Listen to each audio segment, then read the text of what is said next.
you can see the addition of the skills. If you look at the bottom, there's your entry, and you see that if you wish to use this on another content, you have to bring the creativity skills to bear into the model itself.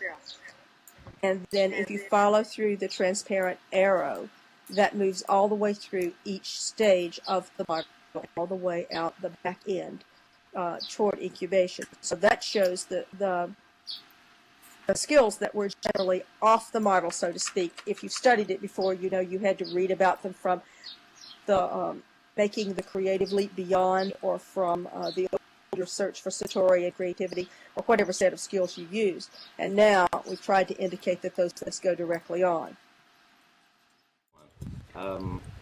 That being said, the affective side of momentum, because most of the times we can gauge momentum best by how we feel. Change initiatives feel like we're pulling teeth and change happen, and others feel like a natural, it's going smoothly and easily. So the questions borrowed here from Cindy and Francisco. What does your head say? What does your heart say? What does your hunch say? And there we're looking for affective alignment. The next along that continuum. So if you see yourself as somebody who tends to assert themselves in an asking way, step on that continuum. And if you see yourself more tell-assertive, step on that side of the continuum. Yeah.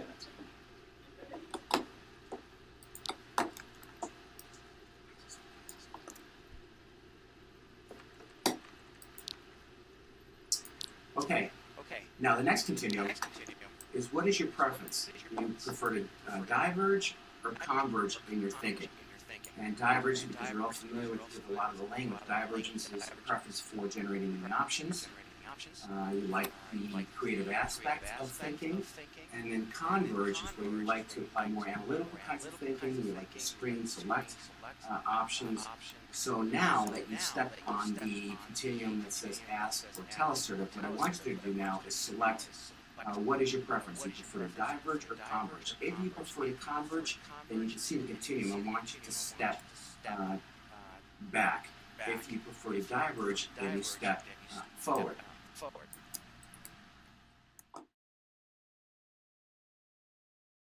Second Life sometimes include unusual variations, sculptures that you can walk through.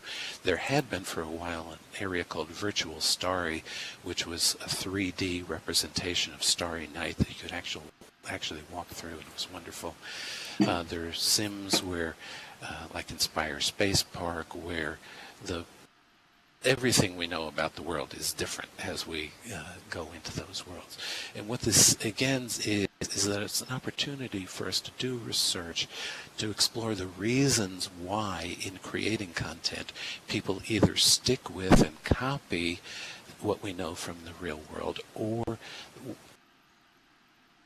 beyond that and develop new and wild kinds of ideas.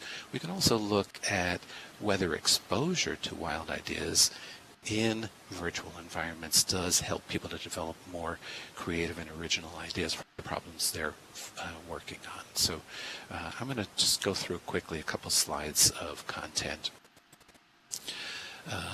This is idea which is good in our impression.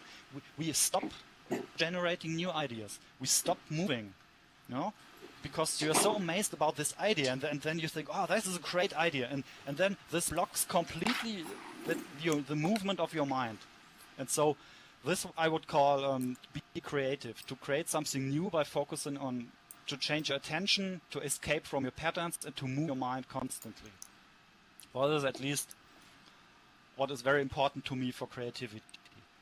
And what that has to do with innovation. So I would say that innovation is a 3 times creation. It's 3 times being creative. Firstly, you have to create new knowledge about needs of people, you know. The second is to create new solution principles. And the third is what I would call to create new context-embedded solutions. I give you a simple example. For example, I don't know if you know geo.